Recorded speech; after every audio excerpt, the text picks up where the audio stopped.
Before we start, let us offer this day to our Almighty God.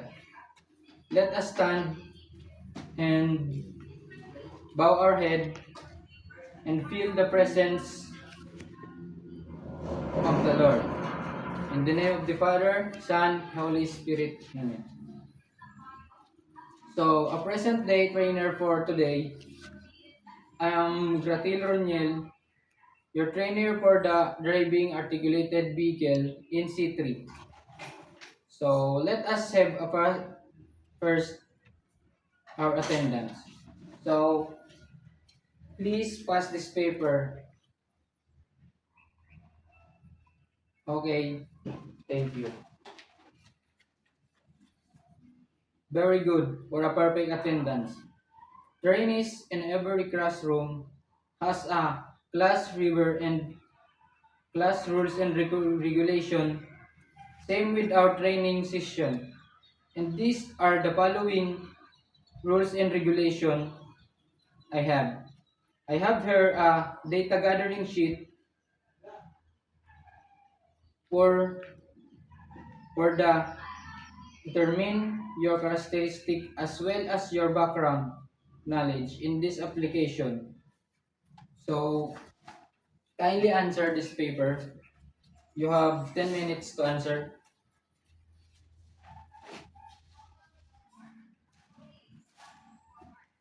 Okay, tapos na. Thank you, very good.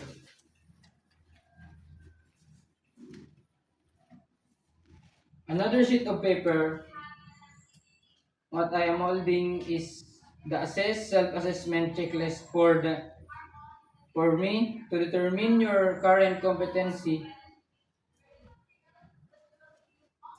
the qualification, so get one and pass.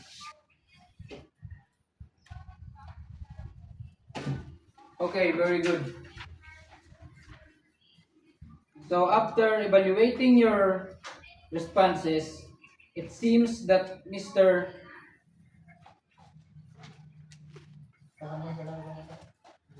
Pedro de la Cruz and Juan Lopez has already an experience.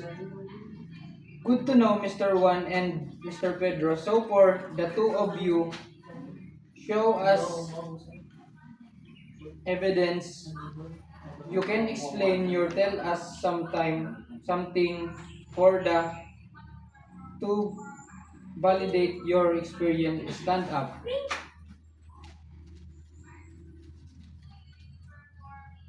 You're given the time to speak.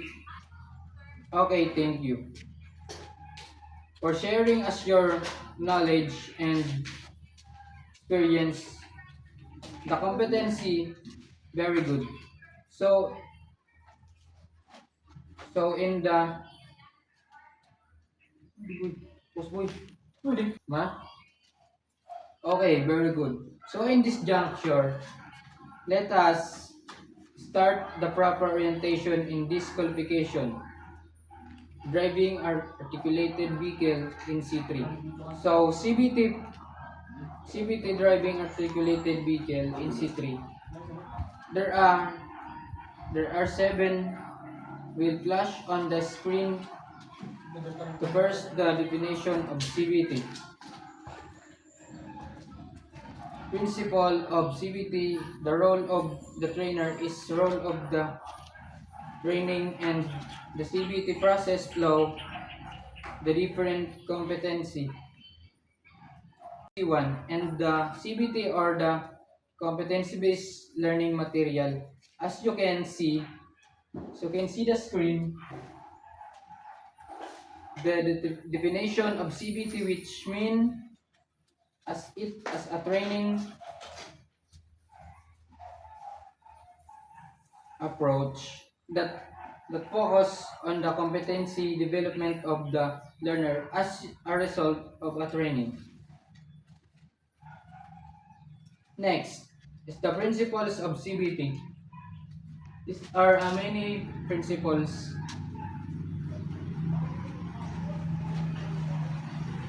As you can see, the CBT process stood.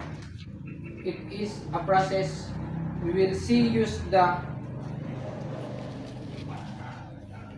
5 training sessions. This is a process to be followed the role of the trainer. As my role in this training session, one of these accept responsibilities with the students for the best trained. Next is your role as a training. This training session, one of these trainees are responsible for what they learn. And they learn it during competency based training. So Mr. Pedro, please sort experience that you are already achieved. As a competencies, we are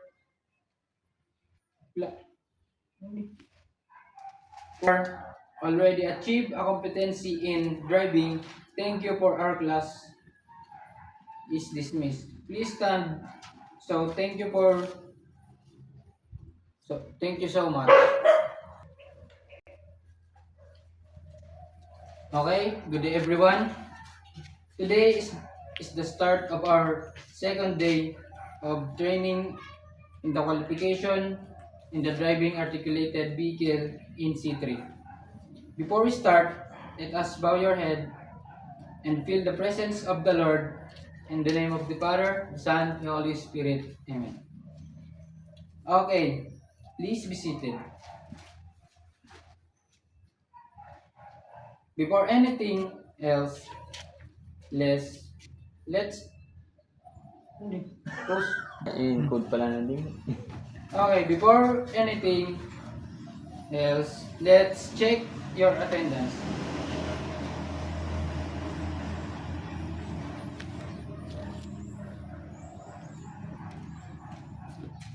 First say, if present. If you are there, okay. Very good. Complete attendance. In this juncture, I will have evidence to validate achievement 1 and also the list of your chosen competency. Among the different unit of competency in this driving articulated vehicle, seems that you are the same competency, one of the to perform. So we will tackle about driving. So it is defined as the craft of steering, plumbing. So it is defined as the craft of steering, driving, and so many suggestion questions are qualification about the discussion. Okay, the stand so far. Thank you. So now I have their activity matrix that you will be basis in the training. This time to assign in learning area. Since you have keep to improve your skills, Mr. Pedro. As arise your paper, you are competent enough to perform activity. So will be in a practical work area for particular activities to be done, Mr. 1, as you are the most ready for any demonstration. You will be in lecture. Demo room to accomplish your test. I have here a perform PCEES field.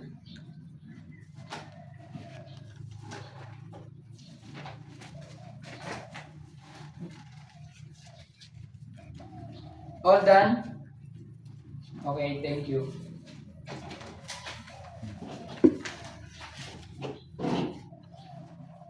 Next, we'll be having a activity and the needed material and tools and equipment that will be used are in the different area.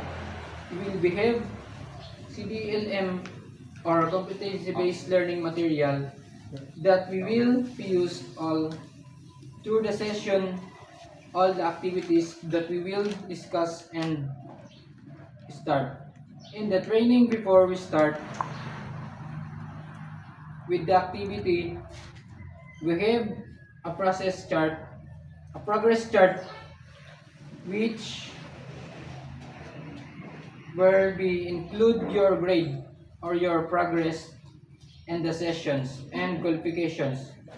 With this training, so okay now. So let's proceed. So next, open the CDLM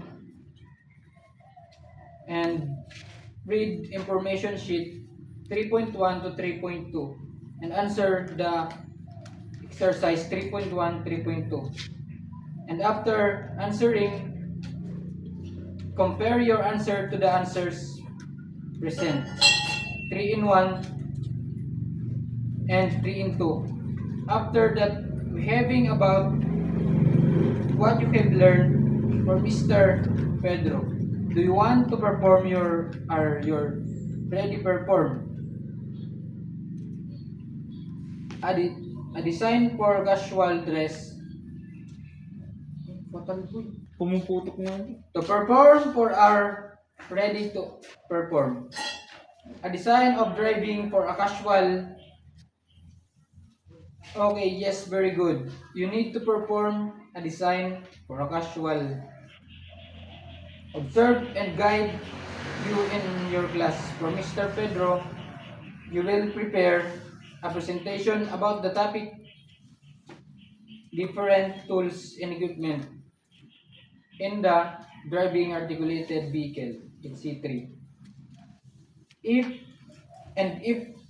you're ready to perform, just perform me will be in lecture or the room of trainers. You only have 3 hours to perform or accomplish your task. You may start now. Okay, Mr. 1. Now are you? Have any questions? Okay. Mr. 1, you okay? Or you're... Oh, sige, you're okay. I'm okay, nice. How about you, Mr. Pedro? Okay, trainees. Please be on your seats. Now, pass your assessment or progress for an evaluating your data. Your score, it seems that you are all competent enough. In the particular unit of competency we have done today, you have enough competency been achieved. You are passed and you can proceed to the next level of unit competency. Congratulations and good job. Well done. Trainees, now you test and prepare yourself tomorrow for another sessions. Don't forget to bring all your things that we are today think. Thank you so much and thank you for the all. Active participate. Let's us pray in the name of the Father, the Son, the Holy Spirit. Amen. Bye, trainees, and see you tomorrow.